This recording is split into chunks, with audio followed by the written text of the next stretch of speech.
by domestic violence, then you might want to click off of this video. You might not want to watch, but if you want to hear what I have to say, you're more than welcome to stick around and listen to what I have to say. So,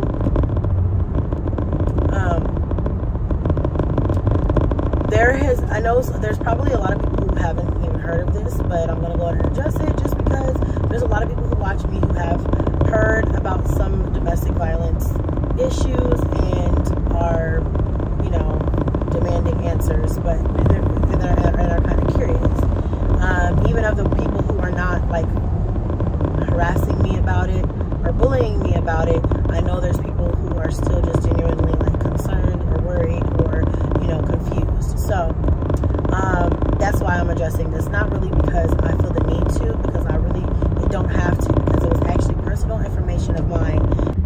Okay, so yeah, it was actually personal information of mine that was leaked to the public. So technically it was something that I did not want to speak on or talk about because it was personal. But since people do know, and since it's out there, I want people to have some context around what they are speaking on, so that when you speak about things like this, you can speak with facts. It's not just assumptions people are leading with, okay?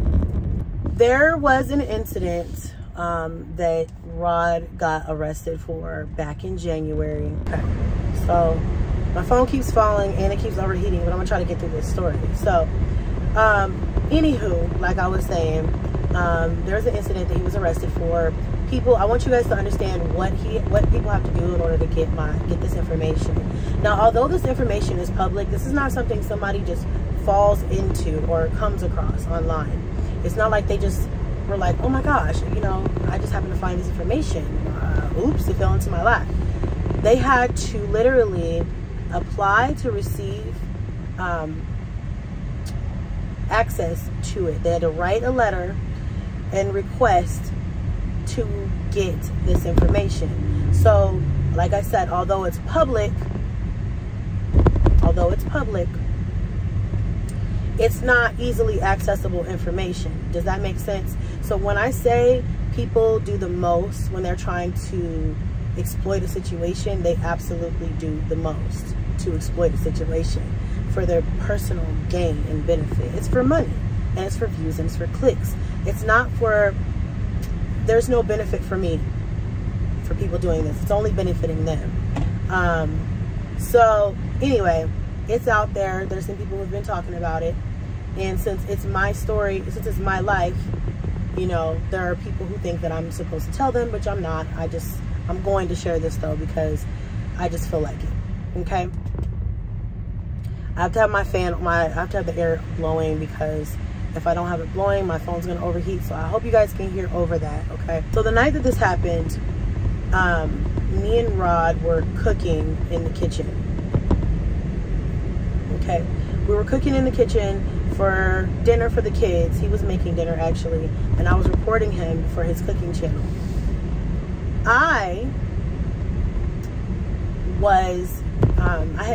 had just recently got over COVID, so I was better, but I was like still having some days where I would just feel sick again. I don't know if that happened to any of you guys who had COVID. I know I went through that when I had pneumonia, and I had pneumonia recently. I mean, when I had pneumonia, and I had COVID pneumonia, so that's probably why I was feeling like that. But anyway, so it was one of my days where I was just tired. You know, I was tired. I wasn't feeling well, and you know, the kids were all rowdy and hyper, and you know, just one of them days where I was just like, ugh, I just want to go to bed, take a bath, and go to bed. But you know, I was committed to getting this done, plus dinner had to be made anyway. It just took longer because I was recording. So I was aggravated as it was. He knew this. I'm like, I'm tired, but I'm gonna help you do this because we need content for your channel, whatever. So, you know, we did that, and right at the end, we get all the kids fed. I'm getting the last shot. During the process of that, me and him, he said something that made me angry, and I can't remember what it was. So at this point, I'm like, you know, finish the rest yourself. I'm about to go take my bubble bath because that's what I wanted to do anyway. And so he gets on the phone with his cousin, who's a woman who's older than both of us. And I don't know his cousin personally. I don't have a problem with any of his family, but I just don't know her personally. All right, so basically he gets on the phone with his cousin, and, you know, he's just talking. He's talking about, you know, us, I guess, not getting along right now or whatever. Or he's talking about the situation or me bickering or whatever. I don't know what he's talking about. So he leaves for an hour, about an hour, because that's how long I was soaking for. And then he comes back into the room. And by this time, I'm getting out the tub, getting my pajamas on. And he's talking to the cousin about something. And he's like, yeah, she's here. And he puts the cousin on speaker. I already don't like that. I hate when people do that to me, just in any situation. Like, don't put me on speaker, and I don't want to talk to your fucking cousin, because what am I talking to her about? I'm a grown-ass woman. I said what I said, and I don't care. You know what I'm saying? Stop putting your cousin in our business. That's really where I was coming from. So I was already irritated. Like I already told y'all, I was not feeling well. So I was like, all right, whatever. So out of respect, I was like, okay, you know. She gets on the phone, and so he puts it on speaker, and I'm like, yeah, yeah, hi. And she's like, you know, I'm just sitting there, and she's just yelling. She's like, bitch, you blah, blah, blah, blah, blah, blah. And if you was really sick, like you pretending to be sick, but if you was really sick, like you claim you were, then you would have the energy to argue with anybody and blah, blah, blah, like just all this other shit. And I'm to myself, I'm like, self, don't let her get you worked up. Don't let her get you worked up, because that's exactly what she's trying to do. And I don't even know her, and she doesn't even know what she's talking about. Like, whatever. But it was the fact that she kept calling me out my name that I had a problem with. So I cut her off. I was like, okay, wait. I just let her talk. I wasn't about to argue with her. In 1 mile, turn left. So I wasn't about to argue with her. I just was like, excuse. I was like, hey. I was like, respectfully, I don't know you. I don't know you. I don't know who you are. Don't call me a bitch. I ain't nobody's bitch. I ain't never been a bitch. Ain't never gonna be a bitch. And if I was a bitch, I would show the fuck wouldn't be your bitch. I told her just like that. I'm not your bitch. Don't call me a bitch. If you gotta say something to me, you can say something to me, but don't call me out my name. Girl, when I tell you, she just went off again after that. Bitch, blah blah blah blah blah. So I was like, I'm not doing this. You know what I'm saying? At that point, I'm mad. See, that's the thing though. I'm learning. I'm a work in progress to not let people get me out of pocket and get me upset like that, because that's what they want to do. You see what I'm saying? People do that shit on purpose. And it's just learning to have self-control, and learning to control your anger is a definite skill that has to be mastered with growth. You know what I'm saying? And I'm getting better, but you know, it's just like, it was like all these, I'm tired as fuck. You know what I'm saying? I'm not feeling well. Then I got this woman on the phone who I don't know, yelling at me, calling me out my name, you know what I'm saying? And I guess in defense of him, when she didn't need no defense, you know, it was a relationship thing. Like, we were bickering. We bicker sometimes. That's what couples do. And, you know, I don't know what he told her, but whatever he told her must have made her upset, because she was trying to get on my ass. And I'm like, I don't even know you. So I told him, take her off his speaker. Like, don't come in here talking to me with her on the phone. Like, because obviously she's being disrespectful. So at that point, I don't want to talk to you. I don't want to hear nothing you got to say. Like, I'm good on you. Like, I don't, whatever, get out my face. And so he was still on the phone with her on speaker. I'm still, you know, half naked. I'm getting dressed. And she's like, so he's still on speaker. I don't know what she's saying. She's just blurting some shit in the background. But the fact that she's still talking shit in the background makes me mad. Okay, it's too hard to try to do this while I'm driving, so I'm just gonna sit here and tell my story really quick. So basically, I go to grab the phone out of his hand, because I'm like, you're not gonna talk about me and have your cousin on the phone talking shit in the background in my house. Like, I'm not gonna let that happen. He should have stopped it, but he didn't. He let it go on, which was childish of him, but he let it go on. So with that being said, I was like, no. So I was like, okay, give me the phone, because I'm gonna throw that phone out. I'm gonna put it in that trash. I'm gonna throw that bitch out the door. You can go follow it and talk to her outside. Like, basically, that's where my mind was. Well, really, I should have just went and laid my ass the fuck down, because I didn't have the energy to even be doing all that. I'm grabbing the phone out of his hand. Obviously, he's not trying to let it go. He's like pulling it back, and I'm like, he's going this way and I'm going this way. So he puts his arm up and pushes my shoulder to like get off of him. And when he pushed me, there were like a stack of my decorative pillows on the floor in the closet. So when he pushed me, you know how you take a step back, but I tripped on pillows and we both fell. He tripped with me, so we tripped together. So we fall. So when I fell, he fell too.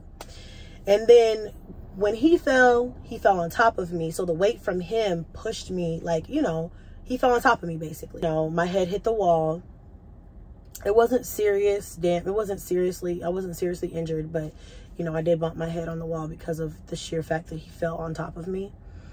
So I'm like, nigga, get the fuck off of me. So I get up, he gets up. I'm pissed at this point because I'm like, you pushed me and it made me fall, and you let your cousin call me out my name. And so I call 911 because first I tell him, I'm like, okay, you can get the fuck out because just go.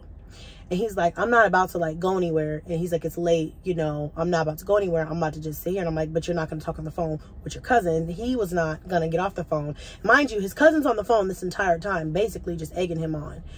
And so I'm like, okay, you got to go now. Cause no, fuck this shit. I'm not about to do this with you. This little back and forth. You're not about to sit up here and talk about me on the phone with your cousin. Like, that's not going to happen. So, I was like, okay, I'm gonna call this. I was like, okay, you don't want to leave? I got a place where people who don't want to leave, they can go to. Again, I wasn't thinking, but I was angry. So I call, and then I'm like, you know what? So I call, and I'm like, you know what? Fuck you. I'm gonna hang up. Because at that point, I started to think a little bit like, do I really want to call the police here? Do I really want to deal with the police? No, because I did not feel good. Again, at the end of the day, I just wanted to go to bed. You know what I'm saying?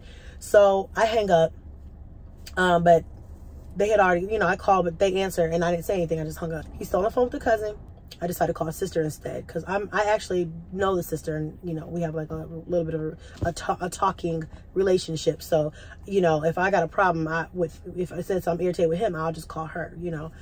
But it was late, and I think she was asleep, so she didn't answer. But by about that time, he's out the door on the phone with his cousin still. The police come up because they're going to come and do a check anyway. And honestly, to be real with y'all, like, if it was just me at the house if we were both in the house and they would have came by, I wouldn't have even answered the door, to be honest, because it wasn't that serious. I was just really fucking angry. Let me go ahead and say, yes, he was wrong for pushing me at all. He should have never pushed me at all. So he doesn't get a pass for that. But, you know, I just feel like it was just a situation that escalated for stupid shit. But anyway, so the guy comes, he talks to him because he's already outside. And then he knocks on the door and he's like, yeah, are you Christina? And I'm like, yeah, that's me. And he's like, oh, okay. So it seems like you guys had like a little argument or whatever and stuff like that. And I was like, yeah, and fuck him. He can go somewhere else tonight because, you know, he disrespected me and I don't appreciate that. And he was like, okay, you know, so he said something, and I was mad because he was still on the phone with the cousin. So I slammed the door in both the cop's face and his face. I'm like, honestly, fuck the both of y'all. You two guys figure this out. You guys figure it out. It's got nothing to do with me. I'm comfortable. Bye. And I close the door. Boom. So I go sit down because I'm fuming at this point. I'm like so angry. I'm like, I can't believe this motherfucker, you know. Then the officer knocks on the door again. He's like, ma'am, okay, so, you know, I know you're mad. I know you're upset. Is it possible you guys could go to two different parts of the house? Like, he go downstairs, you go in the room, you go in the room, you whatever. He go on the couch, whatever. You know, just to, you know, till y'all calm down or whatever. And I looked at him and I said, fuck no. I said, he's not coming back in here. He disrespected me. He made me angry. You know, he's got the cousin on the phone still. And I told him, have your cousin book you a fucking flight. And that's it. And I closed the door again. So then the officer knocks on the door again a couple minutes later. And he's like, hey, I'm gonna be honest with you. He's like, if you're not, he's like, he can't just stay outside. You know what I'm saying? He said he doesn't have anywhere else to go.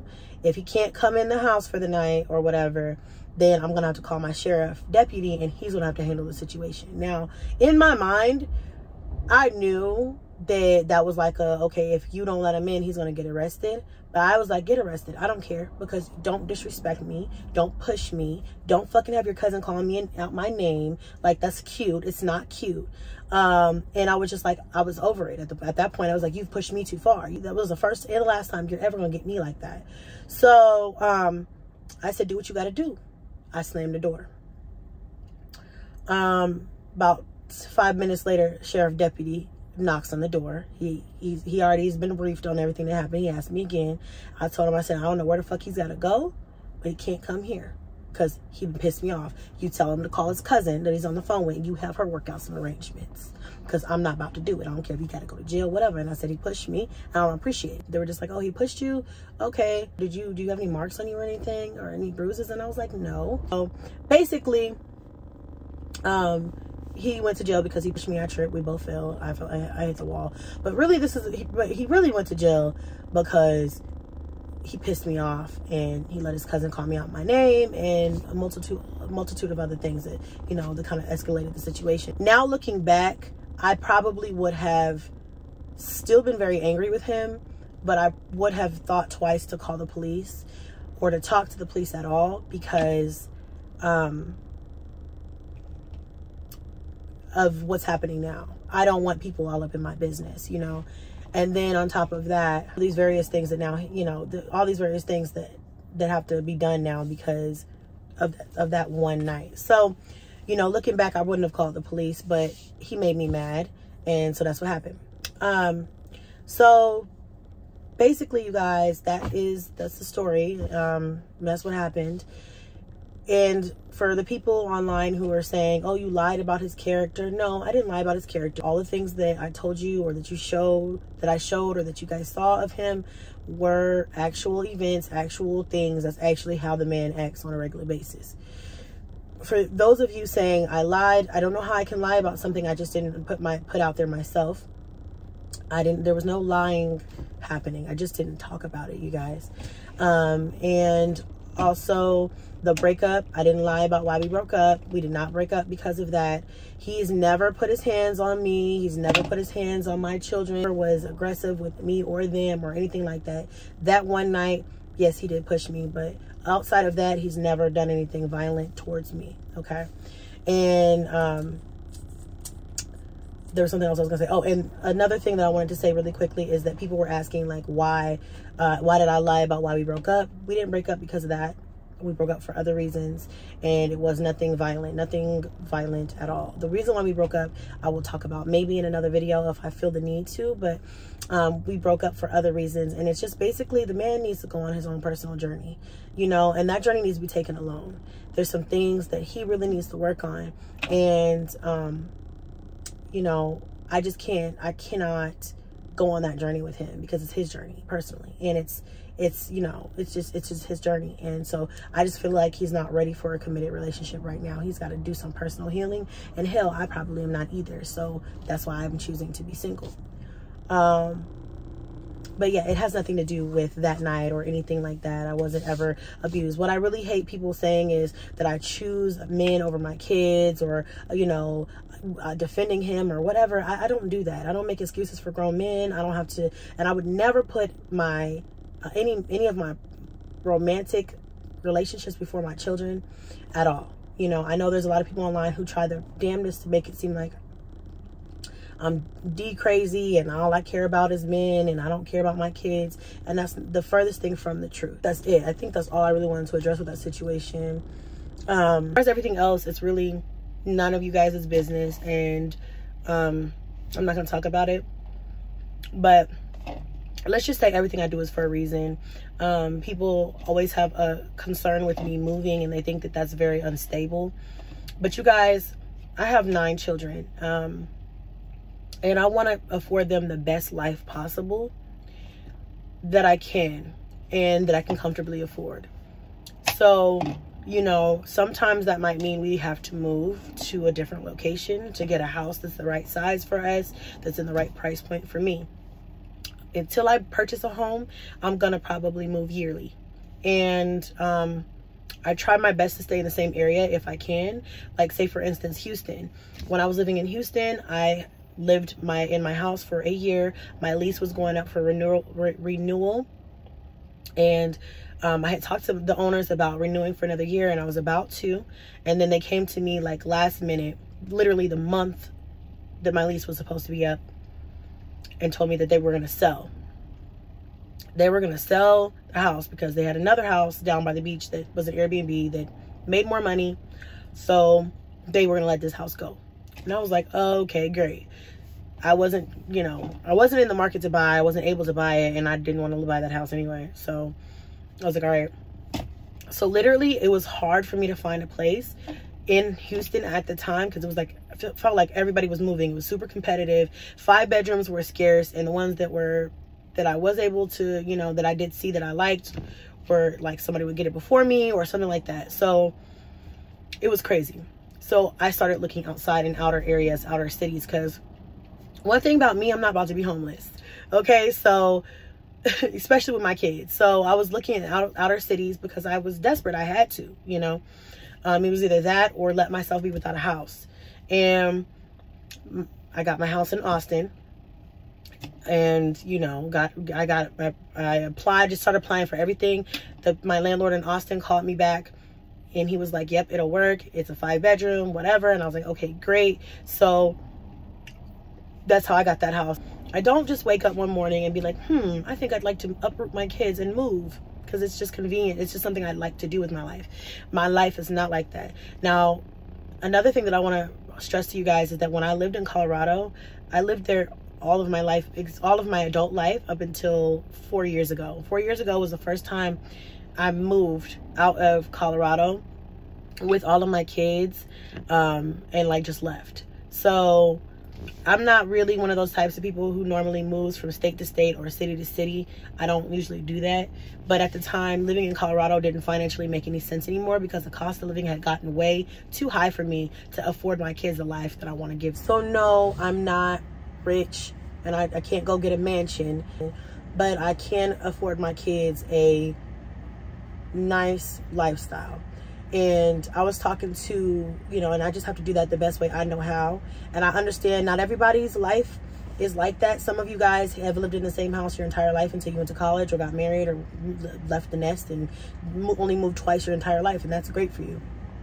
And that's just, you have to just be open-minded to other people's lifestyles. There's people who have whole families that live in RVs and shit now. I mean, it's a new day. People do things differently. It doesn't make them bad parents. Doesn't make me a bad mother. Doesn't mean that I'm not caring about my kids or their friendships and things like that. But what I'm not going to do is pick my kids' friendships. As much as I do appreciate their bonds that they do make with their friends, I'm not going to pick their friends over having a comfortable lifestyle or a house or a place to live. I'm not going to be struggling because my kids' friends don't want them to move. They don't want to leave their friends. Do you understand? So that's basically just my reasoning for when I do move. But I do get it. I do understand, and I do want to stay in a place for longer than a year. Even when I buy, you know, I might sell it, rent it, whatever, and go find something else that I like. You never know. But until I purchase a home, I'm probably going to be moving. So you guys just be open-minded about it. You know, and I will tell you something that one of my subscribers told me the other day that kind of opened my eyes to a lot of different things too. And I, you know, like I told you guys, if you guys hit me up, I don't get a chance to get to everybody all the time, but that day I had time, and, you know, we got into a really good conversation, and hey girl, you know who you are. But we got into a really good conversation, and, you know, she was talking, and she's like, I understand, you know, you moving and things like that. But she's like, listen, Chrissy, she's like, I grew up for 10 years. I can't remember if she said housing or the projects, but she's like, I grew up for 10 years in the projects. She's like, and I would have rather, she's like, and she's grown, she's older than me, she's got kids that are in their 20s, and she told me this, and she was like, I would have rather lived in nice houses and had nice places and lived in nice neighborhoods and been afforded that type of lifestyle and moved every year than to grow up for 10 years in the projects. And that changed my life right there. So I just wanted to say, like, you know, I know there's a lot of people who don't understand what I do or why I do it, but you're just going to have to understand that my life is not, I don't live my life inside of any type of statistical, I don't live my life inside the norm. It's obvious. I have 9 children, you know, my life, I don't do things the same way everybody does them. And I make mistakes along the way, because guess what? I'm human. So it is what it is, you guys. You just have to understand and rock with me anyway. I know a majority of you, I don't got to tell this. I know you guys get it. And the people who are negative are always going to be negative. They're always going to have something to say. And we talked about this on live today. And I'm just trying to grow around it, you know, because they're not going to go away, and they are trying to stop my growth, but it's not going to happen. Going forward, I'm just going to be more mindful of the men that I date, mindful of the people that I let in my personal space, my friendships, mindful of the moves that I make online, because I know I'm constantly being watched and scrutinized, and it's a lot, but it is what it is. It's the price that you pay for being a content creator and people having access to you. So I just wanted to come on and say that again. I'm not making excuses for Rod. I think that what he did was wrong, but at this point it's like it's behind me. I'm not in a relationship anymore with him, and I'm happy. I'm actually happy. I love where I'm at in life, and I feel like I'm about to be 32 in 2 weeks, and I'm just now starting to figure out, okay, do this, don't do this, do this, don't do that. So it just is what it is, you guys. I love you, and I thank you guys for understanding. Going forward, I probably will not address anything else. I don't know what my content is going to look like from now on, because there's a lot of things that I just will not ever show you guys again or talk to you guys about again. I'm always going to love my children first. I know there's a lot of people who don't understand a lot of the things that I do, or try to make it seem like I will ever pick a man over my kids. You know, you guys, that's why I've been in and out of relationships, because I don't put any man before my children. And if I find that this not going to work, I would rather not be in a toxic relationship than to continue to stay with someone just for appearances, or stay with someone just because of whatever. I'm working on myself personally at this point. I got my own personal journey that I'm on, my self-love journey. And instead of working to find someone to pour myself into, I'm going to worry about pouring into me. And when the right person comes along, I'm open to that. But right now, I'm just on this personal journey where I got to take a step back and focus on the things that make me happy, so that I can get back to me, you know? That's it. That's all. I don't even know if I'm going to post this, because I don't like people in my business, and talking about this puts you guys further in my business. But I just feel like, you know, everybody likes, there are people that are trying to take this and blow it out of proportion. And I'm not even with that person anymore. And again, it wasn't because of that situation, but you know, that was one of the things on the list of, okay, I need to, I'm working, I'm not dealing with this anymore, you know?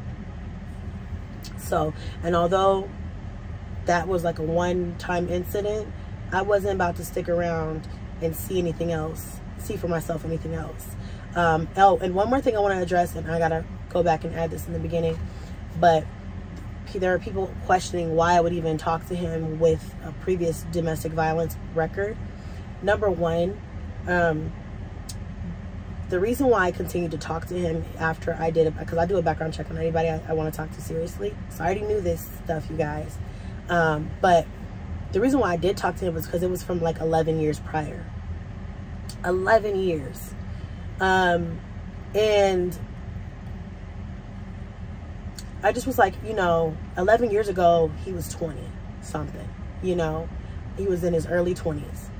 And I'm not the same person I was I'm not the same person I was from 11 years ago. And a lot of you aren't either, you know. So that's why I didn't hold that against him. That's like someone being a felon, and 11 years ago they robbed a bank. So now, you know, you're going to hold that against them. Society's going to hold it against them. And they've already done their time, paid their dues, whatever. You know what I'm saying? So I didn't hold it against him. Now, if it was like recent or something that was like an ongoing thing, or, you know, something like that, then yeah, I get it. I understand. But knowing him as a person and seeing that, I was like, okay, that was 11 years ago. But if you ever show me different, I reserve the right to break it off. And, you know, so that's basically it. You know, I don't want to get on here and bash anybody, but I don't want to get on here and try to act like I'm protecting anybody, because I'm not. Y'all can have at it. He's a grown-ass man. If he wants to get on or whatever, and which I doubt, but if he ever wanted to get on and defend himself or say whatever he wanted to say, he has more than, he can do whatever he wants to do. But my focus is on me and these kids. Always and forever. You guys are just gonna have to know that. I feel like we're family, so I feel like you should already know that. Anyway, I love you guys so much, and I really thank you for watching this video, clicking on it. If you haven't subscribed to my channel, go ahead and subscribe to my channel. The content is a lot more light and fun than this conversation, but I'm just tired of getting lied on, so I'm gonna go ahead and put this out there. But I'm not addressing anything else online, because it's really you guys. It's none of your business. And going forward, I'm just gonna be very mindful of the things that people have access to. I love you guys, and I'll see y'all in the next video. Strong mommy Chrissy, she's a queen. If you're rocking with her, if you're down with her, you want a winning team. She's a mother who's always on the grind, making YouTube videos, come rain or shine. It doesn't matter what nobody has to say, 'cause she's resilient and she's gonna be okay. She went from a family life, raising her children alone. Now she's gonna be her wife. Her single days are gone. So come on to her channel. You gotta like and subscribe, because Strong Mommy Chrissy is a real cool vibe. Strong Mommy Chrissy, she's a queen. If you're rocking with her, if you're down with her, you want a winning team. Winning team. Strong Mommy Chrissy, she's a queen.